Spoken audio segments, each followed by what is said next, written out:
Well, hi guys, welcome back to my channel. This was a live that I recorded earlier throughout the month, and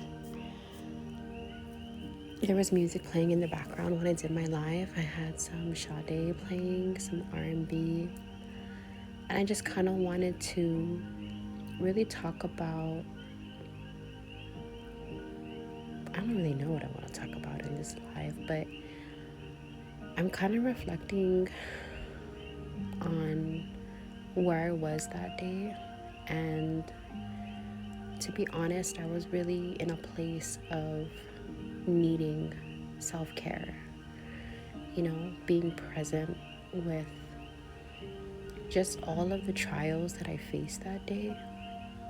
And believe me, I was going through some trials and being able to communicate with just everyone and anyone that's willing to share just time with me just brings me joy. And having a cup of tea, putting on some lotion, being in just a creative space is something that I really do treasure while I'm here on earth. And it's a whole new week when I'm recording this voiceover, but a lot of people don't know, well, really nobody really knows me and how many testimonies I can go over and over and over again of falling down to rock bottom just for God to pick me up again. And even now I still can't believe just where He's led me to. And I don't know, I'm very appreciative of all the little moments, even drinking this cup of tea and having hot water.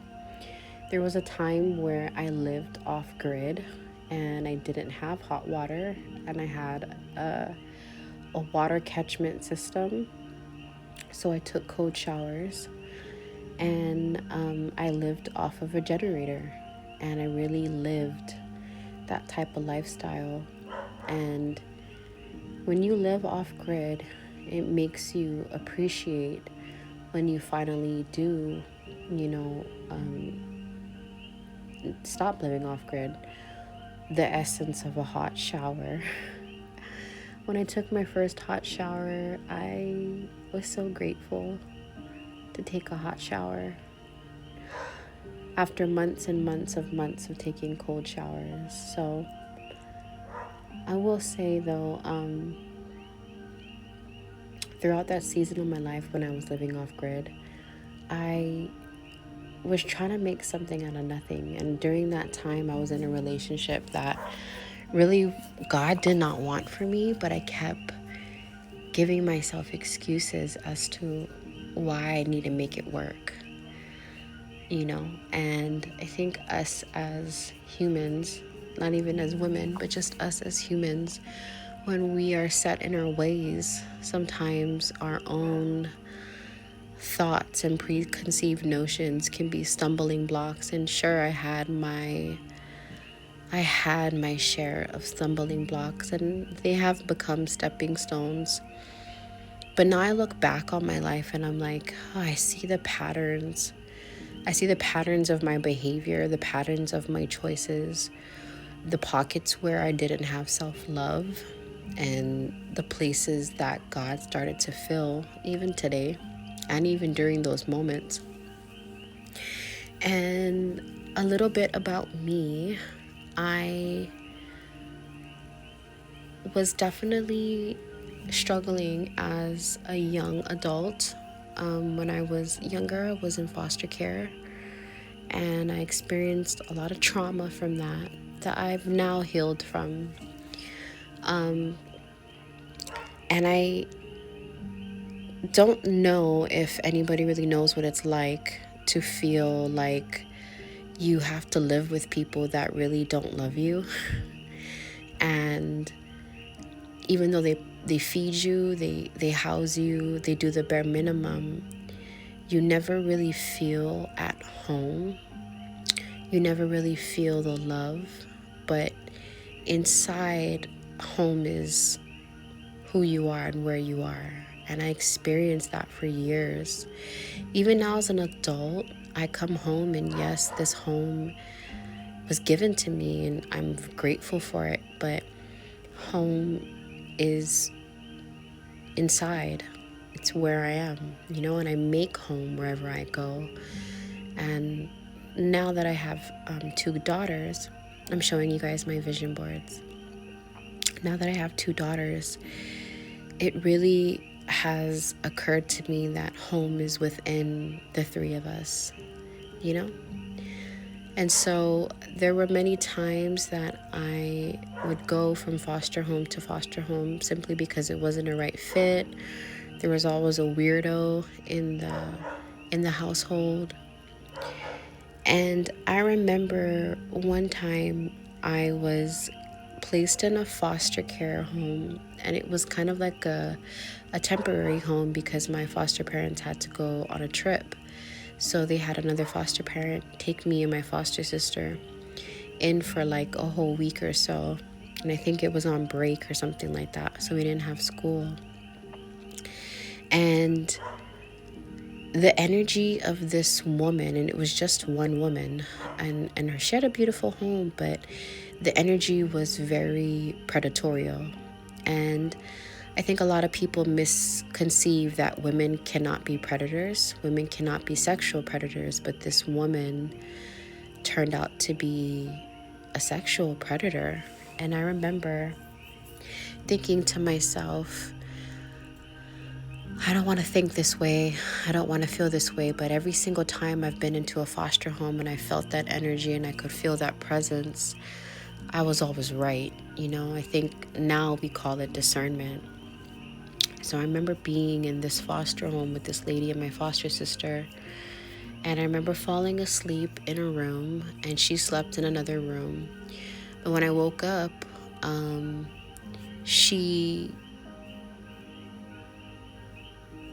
don't even want to go there, but she was doing inappropriate things. And she wasn't there to take care of us. She was there to see what she could get to satisfy her sexual desires.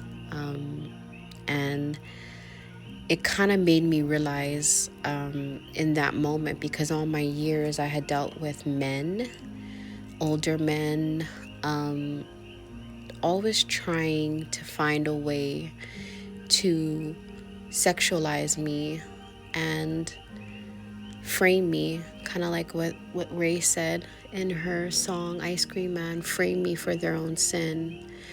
And it was the first time that I saw a woman like that had those same type of sins, And so after that week, I told my social worker and the therapist at the time what was going on, and I don't know what became of her after that. But anyway, after that, I went back to my foster parents, and I remember during this time, I was in high school. I had managed to be a manager at a ice cream and coffee shop in Kapa'a on Kauai, and it was called Lambert's Ice Cream. And during this time, I knew that my time in foster care was fairly short. I was going to turn 18 in February, but graduate in May. And so I would wake up in the morning and I would open up the shop and then go to school and then close the shop. And I did that every single day, including weekends, just saving and saving and saving money.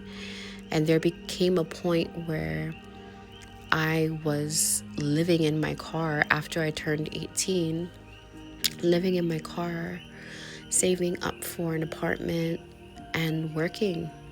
And it's crazy that even now I think I could barely get the help of what it meant or get the understanding of what it meant to be an adult. I mean, nobody really wanted to teach me the tools of what it meant to be an adult. I had to figure it out on my own. When it came to driving, when it came to getting a license, I didn't even know that you needed car insurance.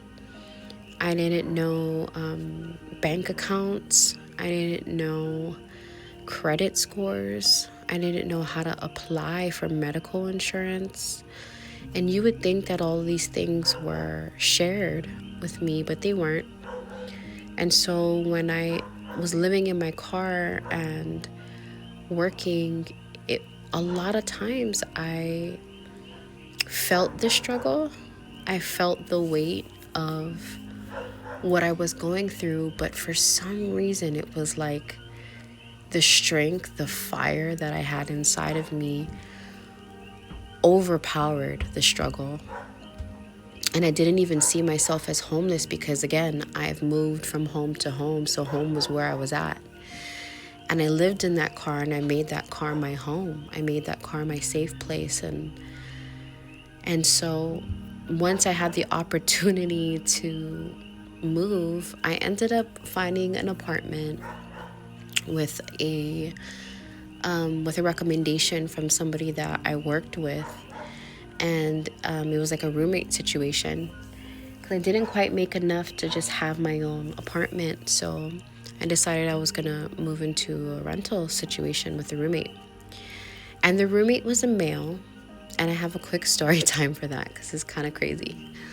So on the first day that I decided I was gonna meet this man, and he wasn't much like too older than me. He was maybe about 8 years older than me, and he was the property manager of the apartments that I was working at. So I don't even think he was the property manager. I think he was like the groundskeeper, so he got to live there for free.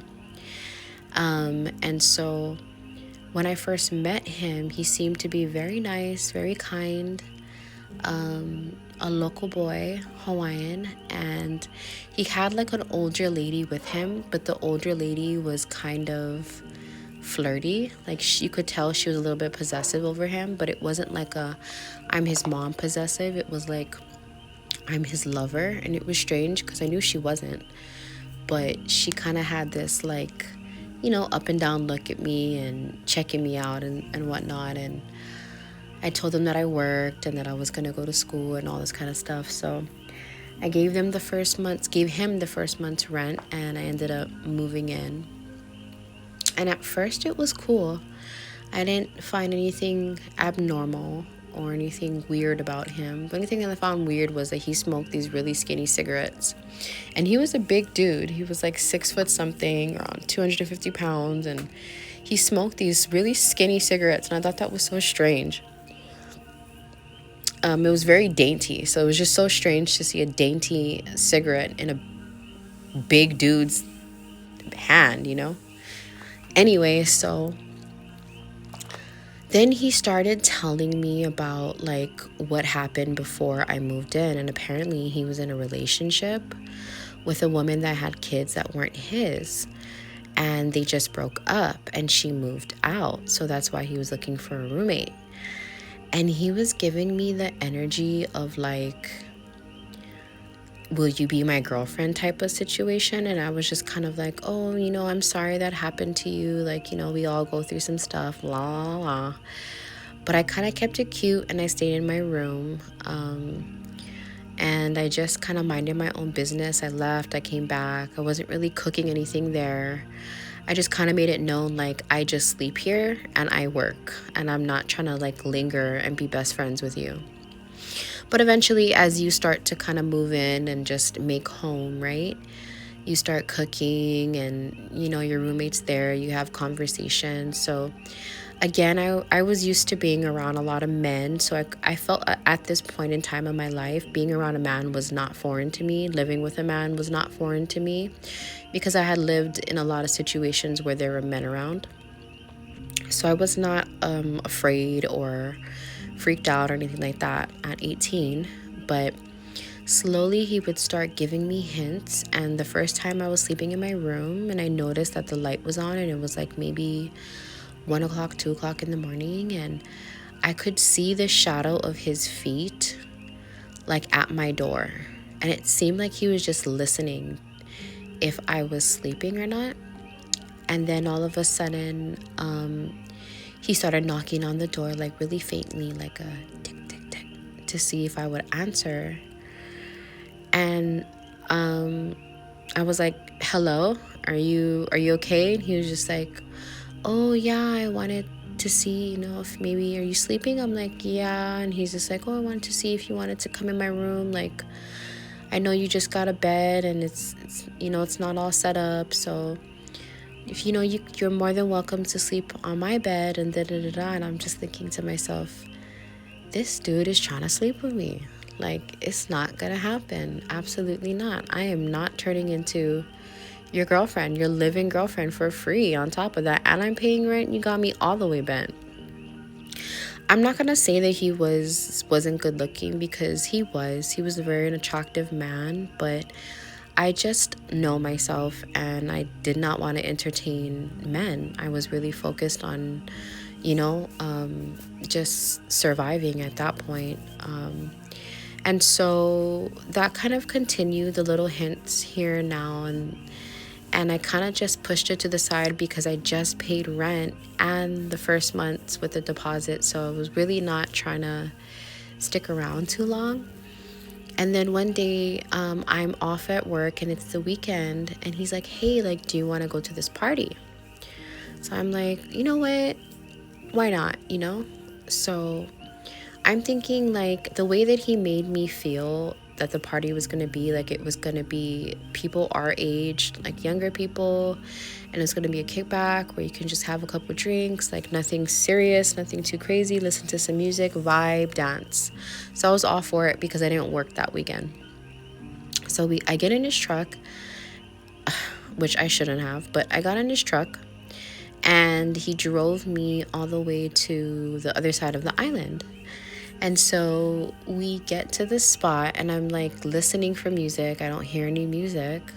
I'm like looking out for all of the cars, and there was a lot of cars at this house. So I'm thinking, okay, like this is a paina, this is a party. And so I'm not thinking anything of it. And so I step out the truck. Tell me why. I come out of the car and it's nothing but, like, it's not giving this is a party of friends. This is like a family function.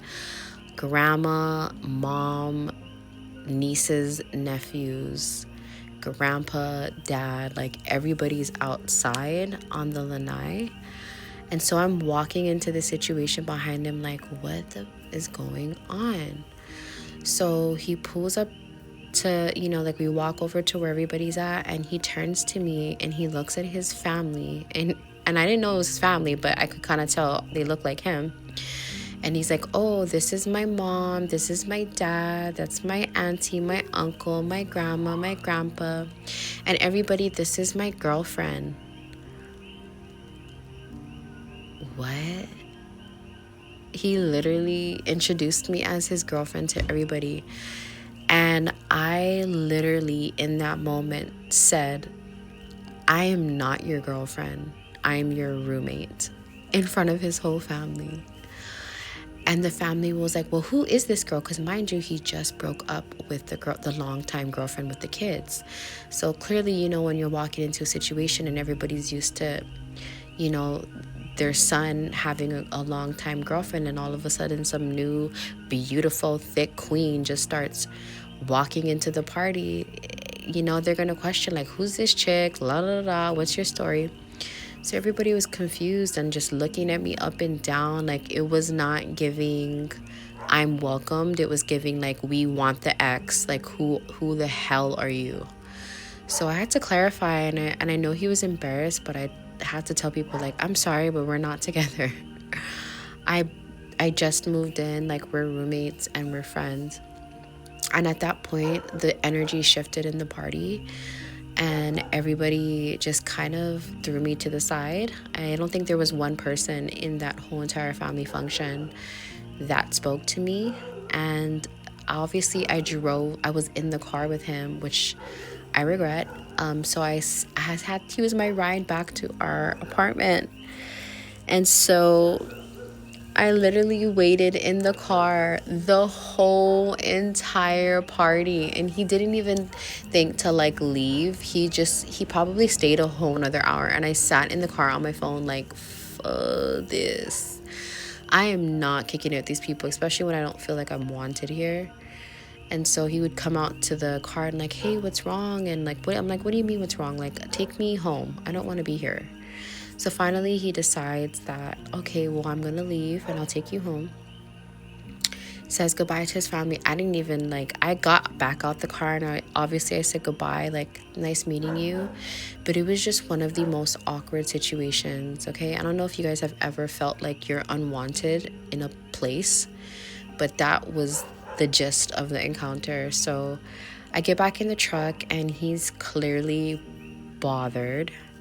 And he's like, hey, you know, like, what happened back there? I'm like, what happened is you didn't even tell me that this was a family party. You told me this was a cruise sesh, and you didn't even tell me you were introducing me to your family. On top of that, you didn't even say that you were going to tell me that, you just called me your girlfriend, and we've never even had a conversation like that. Like, boundaries, boundaries. And so surprisingly he understood, and I could tell he was a little bit hurt, but that's neither here nor there. And so it was a very silent drive back home. I'm talking crickets. Just like how you can hear these coqui frogs in the background. It was like that in the car. He didn't even play music. That's how awkward it was. So, mind you, when we drove out to the party, it was like at least an hour drive. So can you imagine sitting in the car after that situation for a whole hour? It was awkwardly silent, but I don't care. I can be silent all day and not say one word. I'm gonna make you feel exactly how you made me feel. So then we get to our house, our apartment, and he didn't switch on me. He wasn't like, get out. Like, he wasn't trying to kick me out. He kind of was just like, well, I'm sorry, that happened. And I'm like, it's okay. Like, I gotta go to work, even though I didn't. And I was just like, I'm gonna go to sleep. I get in my room, and again, the same thing. I look at the bottom of the doorway, and he's like standing at the door listening to me, and it just became creepier and creepier. So at that point, I was like, you know what? I have enough money to get my own place. I don't need to be dealing with this. There were some condos across of my workplace that they were like short-term stays, but they also rented it out as like month to month, and they had a pool and jacuzzi, and I could walk across the street and go to work. So at that point, I'm like, you know what? I'm just gonna slowly exit. And I had not even been staying there a whole month. I was like, I'm just gonna slowly exit. I'm gonna secure this house the condo, because it already came furnished, since they do like, vacation rental and whatnot. And so it had a 1-bedroom with a kitchen and a little lanai, a little living room and a TV and all of that. So the only thing I'd have to be paying for was the rent. I didn't have to pay for anything else but just my rent and my electricity. So I secured that literally the very next day. And I remember coming home to the condo. And of course, he was in his boots on his couch, smoking his little skinny cigarettes, watching TV, like waiting for me to come home. Ugh, Lord, please help me. Hold on, guys. Hold on.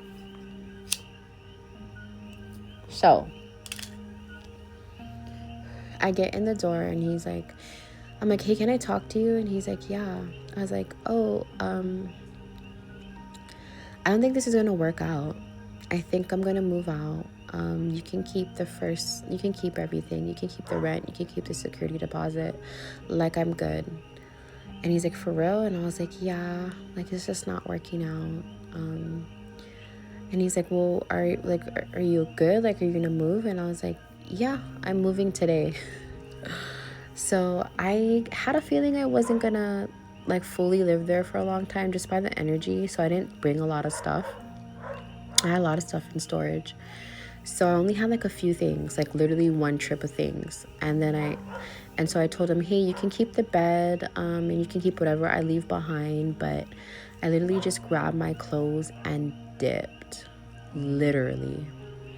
And he was just like, I feel like you're making a mistake. And I'm like, no, I think this is the best decision for me. So I get my clothes, I put it into my bag, and as I'm leaving, I reverse my car and I end up hitting his truck on the way out.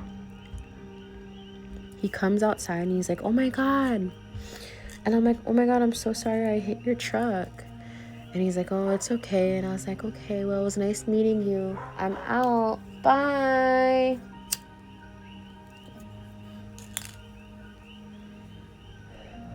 So I booked it and I went straight to the condo. And yeah, that was like the beginning of me living on my own by myself without anybody bothering me. That was like the first roommate situation that I had after I was living in that car after, coming out of foster care.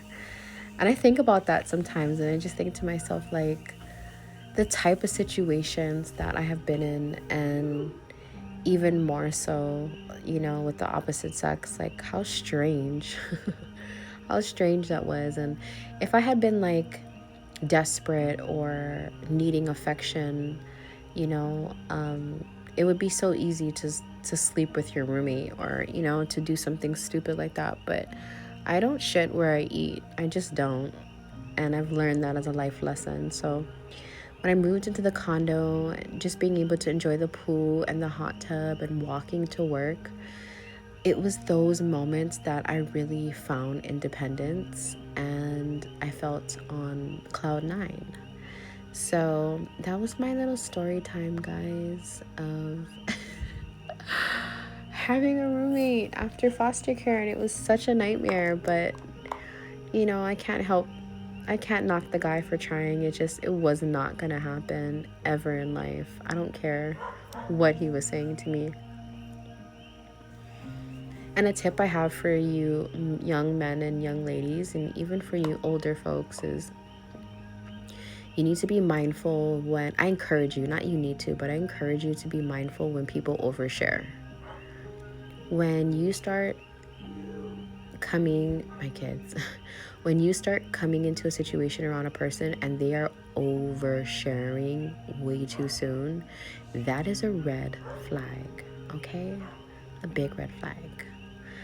Because at that point, it's kind of like they don't really know boundaries. And if that person doesn't know boundaries, how are they gonna accept or recognize your boundaries? So that's just a life lesson. Beware of overshares. But in this live, I'm hanging up my vision boards inside of my office. And there's something so healing for me when I hang my vision boards and I'm in my own space with my robe and listening to music and talking to you guys on live. It fills my cup. It really, really does.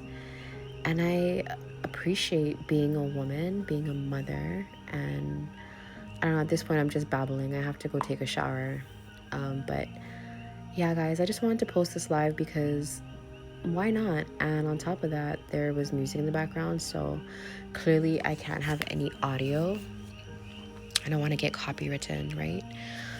But I really hope that you guys enjoy the rest of this live. I'm gonna stop the voiceover here, and yeah, I hope that this live just brings you back into a nurturing and feminine energy. And even though you will not hear me speaking or saying anything and I'm just talking to a camera, I hope that whoever watches this video, that they kind of come into their own, whether they're a man and they're coming into their masculine energy, or they're a female coming into their feminine energy, or just healing from a breakup or whatever the case may be. We're all going through things, and we need to be there to support each other and love on each other, you know? So I advise all of you, I encourage all of you to take time throughout your week and do a little self care. You know, touch your face and put on some lotion. Listen to a song that you like. As corny as it sounds, journal a little bit. You know, make a video, make content, do something that nourishes your soul. Read the Bible. Lord knows I need to read more scriptures, you know? And Jesus has definitely been working on me and the inner workings of my soul and the things that I've been holding on to, the crutches that I'm still holding on to, and the things that I need to release, including relationships with people. I'll say this real quick before I leave. You know, there's people that will come into your life for seasons and they'll leave. And if you do not give yourself the boundaries with those individuals that want to come and suck the living energy out of you, they want to be monitoring spirits and just talk to you to find out what's going on without no care of how you're really doing. I really encourage you to cut it off. I've had to cut off people left and right because it was draining me, okay? I'm one that loves to pour. I love to pour on people. That is my love language. I like to see other people's cup filled. But there became a time in my life where I recognized the people that were taking and taking and taking, and not just taking financially, emotionally, mentally, and spiritually. They were taking my time, stealing my time, and I was allowing it. And so now today, I don't allow it. I don't. If those people decide they want to reach out to me, I discern on whether or not, hey, are they here to just dump on me, or are they here to figure out and see how I'm doing? And 9 times out of 10, they don't really care. So I really encourage everybody that watches this video to take time and just set up your boundaries. And you can do it in love. You don't have to be angry and tell people, leave me the F alone. But you can like literally silence is communication. You don't even have to say anything for people to get the hint sometimes. You know, for people to know, like, okay, let me back off. So definitely make your time and your energy and your who you are more exclusive. Not everybody can get access to you. And I know it's kind of weird because it's like I'm on YouTube and people are seeing me, they're hearing me and all of that, but the access that I give, it's mine to give. It's not just taken from me, you know? So I want you guys to enjoy the rest of this live and just listen to some background vibes. Okay. Love you guys.